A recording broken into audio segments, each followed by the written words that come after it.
Hi everybody, I'm Paddy Hunter-Murphy, and this is the Senior Pickleball Tips Podcast, where we discuss everything pickleball as it relates to us seniors. Oh, hi everyone. Now listen, welcome back to the podcast. Now, this episode we have a very, very special gentleman with us. His name is Rommie Maxey, senior, because there is a Rommie Maxey junior out there. So he's Rommie Maxey, the original. And he's just the most amazing guy. He was 6 times US national pickleball champion. He has been a part owner of the Houston Hammers pickleball team. He's definitely a big cheese in the Pickleverse, especially in the States. He's part of Olympic discussions, and he has an involvement in a new rating system called VAR, but we'll get onto that in a little while. So Rommie, welcome. You are so welcome, my friend. Well, I appreciate it, Paddy, and I thank you so much for having me on today. This is kind of near and dear to my heart with the seniors because that's my crowd. Love it. Yeah, good. Well, I'm going to start with the question I always ask. So, Rommie, what's your pickleball story? When did you first pick up a pickleball paddle and what happened? It was probably a little bit uninteresting. I was moved into a community that had 4 pickleball courts, and I was just kind of perusing the area, trying to figure out what the amenities were within our area, and came across these 4 pickleball courts. And I walked out, and there were a couple of people out there playing a little, and I sat there on a bench and I said, "What is this?" And this was about 12 years ago, by the way. And they said, "Well, this is pickleball." And I said, "Okay, kind of a funny name, but I'll watch a little bit." And I watched, and they said, "Well, would you like to join in?" And I said, "Well, sure." So I grabbed the paddle, just started hitting around. And my nature is, once I kind of get involved with something, is now I turn it into, well, I'm gonna be good at this. If I'm gonna do it, I might as well just be good at it and play it. I have a background of collegiate and professional baseball in my history. And so I was an athlete growing up, obviously. And so I got involved, started playing pickleball, got pretty good, pretty fast, and won my first national championship. And when I came back, people were like, "Oh, wow, how did you get there? What did you do?" And all that kind of thing. So I started, for friends and family, I started teaching them a little bit about pickleball. Then the next thing you know, I'm deeply involved. I get my ITPTA certification, and 15,000 players later that I have trained, and 45 national and US Open champions now that I've had the opportunity to be involved with, plus working with my senior pro team. This is where I'm at now. I'm immersed in helping people get better in the game of pickleball. And I guess that's what drives you. Is that what drives you, Rommie?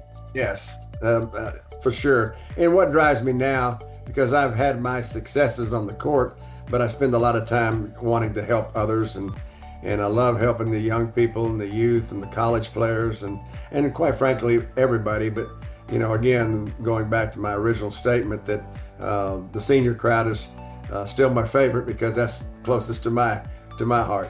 Yeah. Are you actually still coaching now? You're going on court and coaching? Yes, I do, and I get the opportunity to travel as well. I've gone all over the world doing excursion trips where I take 16 to 20 people with me, and we go to these lovely beaches and things, and we play pickleball in the morning and have some learning involvement there, and then have some open play and tournament play, and then we hit the beach, and the rest of the day is ours. So I've done many of those. I've been to Costa Rica 10 times, along with a lot of other places that we've been able to do that with, and that's been a lot of fun.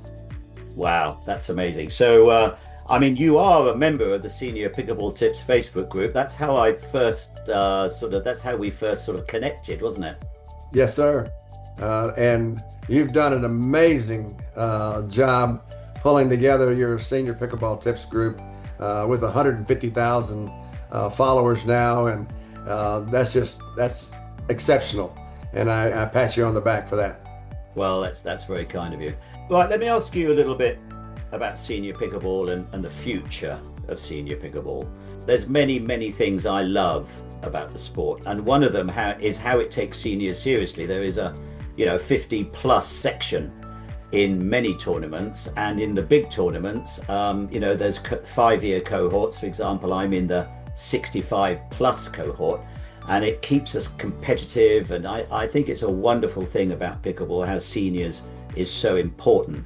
How do you see pickleball going in the next 5 years? So let's start first with the United States, where you are. Where do you see senior pickleball going?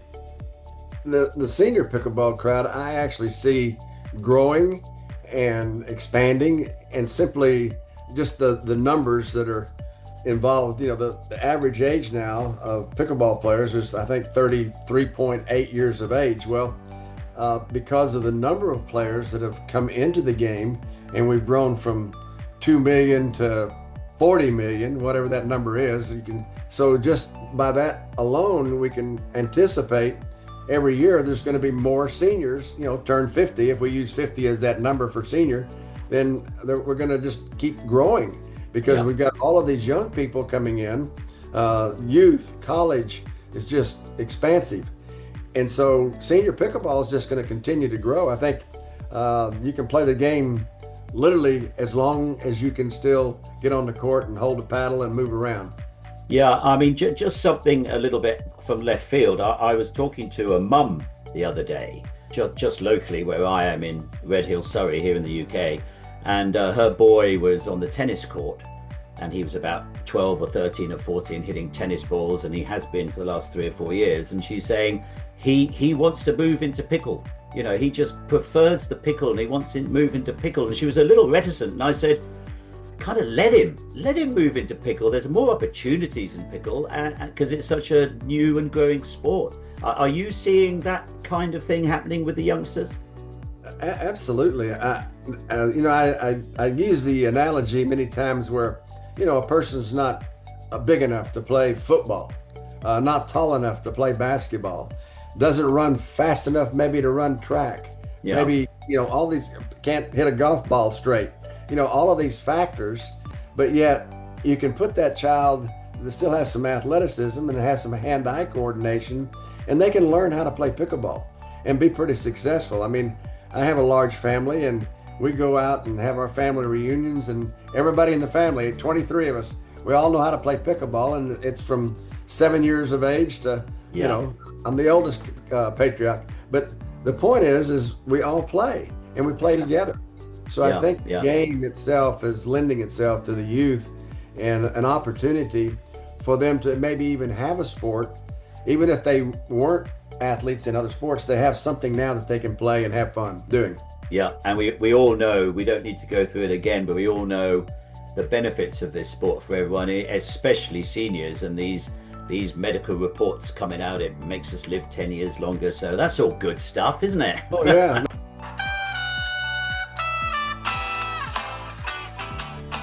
Hi, listen, I'm sorry for butting in, but are you fed up with Duper? Are you just finding it an absolute pain? Well, Rommie Maxey also promotes a new rating system called VAIR, V-A-I-R, and he's going to be talking all about it in the next episode of this podcast. So don't miss it. And if you're just too eager to know about it, I will put some details in the show notes about VAIR. Okay, back to the podcast.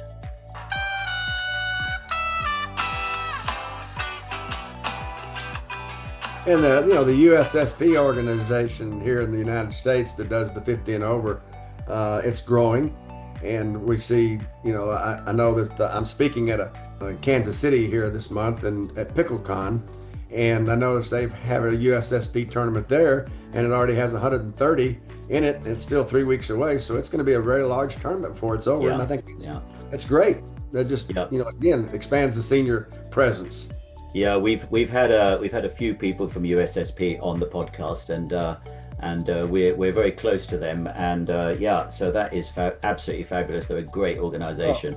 I'm a founding member of USSP, so there you go. There you go. You see, I use this English expression, Rommie. I said, Rommie's a big cheese in the Pickleverse. I think there's a good way to describe you, don't you? Earlier I didn't mention, we talked about the pickleball, but I also serve on 6 different boards, national boards, involved in pickleball, and I love that factor because I'm involved with racket sports and not just pickleball, but racket sports, and just the idea of being involved with these sports, and it's helping expand and grow the game of pickleball. That's what it's all about as far as I'm concerned. Well, from the senior pickleball audience and the wider pickleball audience, thank you, Rommie. That's really great. Now, I just want to move on. I asked you about senior pickleball in the next 5 years. I mean, we have a worldwide audience, so there's people listening from Vietnam and Kenya and New Zealand. Where do you see pickleball, senior pickleball, going through the world? Worldwide. Where's that going? Where's that heading? I've been very involved with Vietnam, Malaysia, Philippines, Australia, Costa Rica I mentioned earlier. And Nicaragua have a deep involvement there. So the sport is just expanding.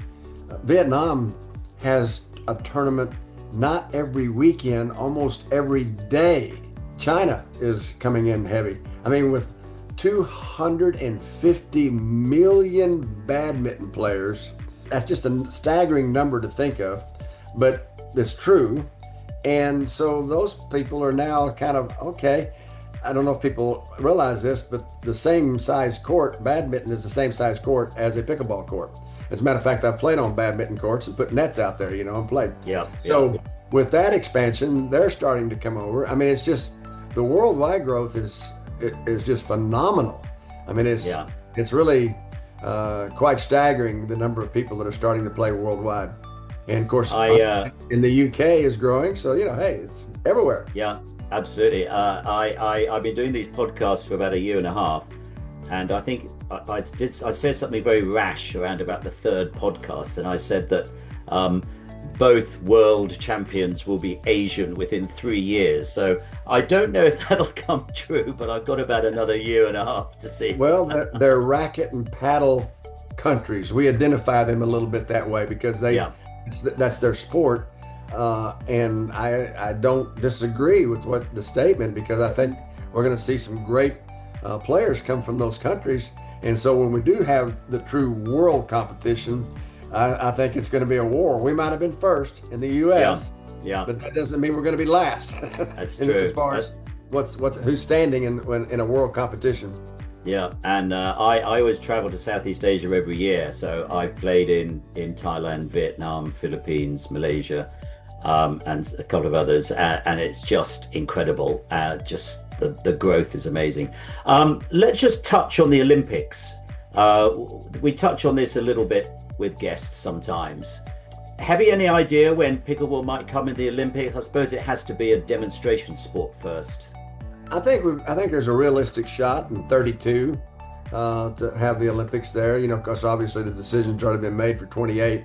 But I think they're going to have some tournaments going on at the 28 Olympics around the village and stuff. They're doing some planning stages for people to see it and be involved, where some of the Olympic Committee can go out and watch some of these tournaments, and that's a smart move on their parts. And then I think because of the world expansion, I don't think they're going to have a choice. I mean it sincerely. I don't think there's going to be a choice that you've got to bring pickleball in, because it's become such a game of worldwide stature now. And so I think that's what's going to be the involvement. So I think 32 is a realistic time frame for us to see the Olympics. And then that just expands the growth of pickleball even more when it becomes an Olympic sport, because now you have young people starting to recognize, I could be in the Olympics. Yeah. Wow, this is really neat, and that's when we see another lift probably at that time. Yeah, absolutely. I remember I jokingly once said in the podcast, look, if breakdancing can get into the Olympics, surely pickleball can. Right, exactly. Good point. That's fantastic. Thank you so much from your perspective.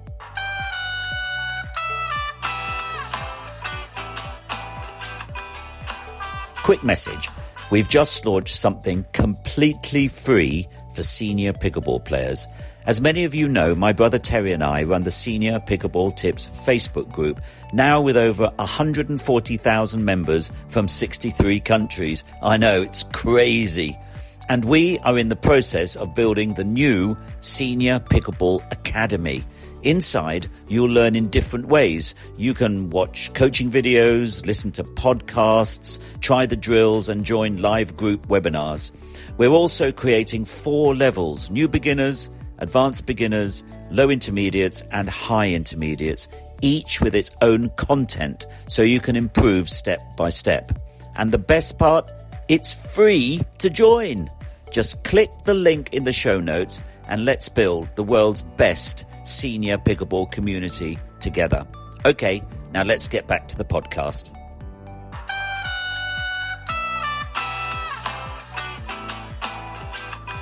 But before you go, I have a question for you. Sure. I cannot let this pass. You are a very experienced and knowledgeable pickle person, and I'm going to say for the third time, a big cheese in the Pickleverse.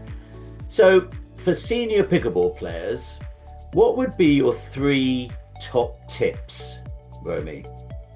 Number 1, warm up before you play. And when I say warm up, I mean not hitting dinks and that sort of thing. That's not a true warm up. I'm talking about get your body ready to play. Take that 10 or 15 minutes, whatever it is, and do some stretches, I have a PhD in biomechanics, so that kind of helps my background a little bit in this area, but I want people to stretch. I want them to do some anaerobic and aerobic type of exercises, dynamic, whatever you want to call it, but movement things. And so that you're actually doing some of the movement things that you might be doing on the court in just a few minutes as you play. Many people I see walk out, they grab a ball, they get in front of each other, and they hit these dinks in front of each other, and that's not a warm-up. That's actually not even a good thing to practice, because you're not going to dink to somebody like that in a real game. So we could talk about that later. But that would be one thing, warm up. The 2 things that I always start out telling people, if they can do these 2 things, they'll be a better pickleball player. And that's 1, move your feet before you move your paddle. In other words, don't reach for a ball, move your feet to get in position to hit the shot. We get lazy with our feet and we don't move them, and maybe we weren't warmed up previously to be able to do that. But move your feet, keep your paddle closer to your body, and your shots will be more effective. And in about 90% of your shots, this is my third one, would be if you can see the back of your paddle, you're probably in a pretty good position to hit a shot, rather than it getting behind you and out of your peripheral. So try to see the back of your paddle, keep it out in front of you, and backhand and forehand, and your shots are going to be better. And move your feet before you move your paddle. So there's my 3. Warm up, move your feet, and see the back of your paddle when you play. Perfect. Absolutely perfect. Right, I'm going to ask you another question straight out of left field. This is something I've often thought about. I was thinking of starting a campaign on this, but I'm just doing too much stuff. Why isn't there an Apple pickleball emoji? As much AI and we have out there, and everybody's developed all these different things these days, you would think there would be an awesome one. And it's amazing that someone hasn't come up with that, or maybe they have and we just haven't seen enough of it yet. But you're right. You're right. Yeah, I was hoping you may, with your wide network of contacts, you may know someone I've seen some that I wouldn't want to say that they're really good ones. So I'll just. I'm just talking about a simple yellow pickleball, just like the rugby ball and the soccer ball and the tennis ball. That's all we need. You've got to have some connections, Rommie. You've got to know someone who knows someone. We're gonna work on that right there. Work on that. And if any of the listeners or viewers of the YouTube video, listen, if you know any contacts, get in touch, because we've got to have a pickleball emoji. This is ridiculous that we don't. Okay, Robbie, you are an absolute diamond. Thank you so much, and thank you for explaining all the stuff that you're doing and there. It just sounds very, very exciting. Thank you so much. You've been a star. Paddy, it's been a great pleasure to be on your show. And like I said, this is really a near and dear to me as a senior player and with the senior crowd that you represent. And I appreciate what you do. Okay, listen, folks, we'll leave it there. Rommie, thanks so much. And we will see you next time. Thanks, Rommie. Outstanding. Thanks.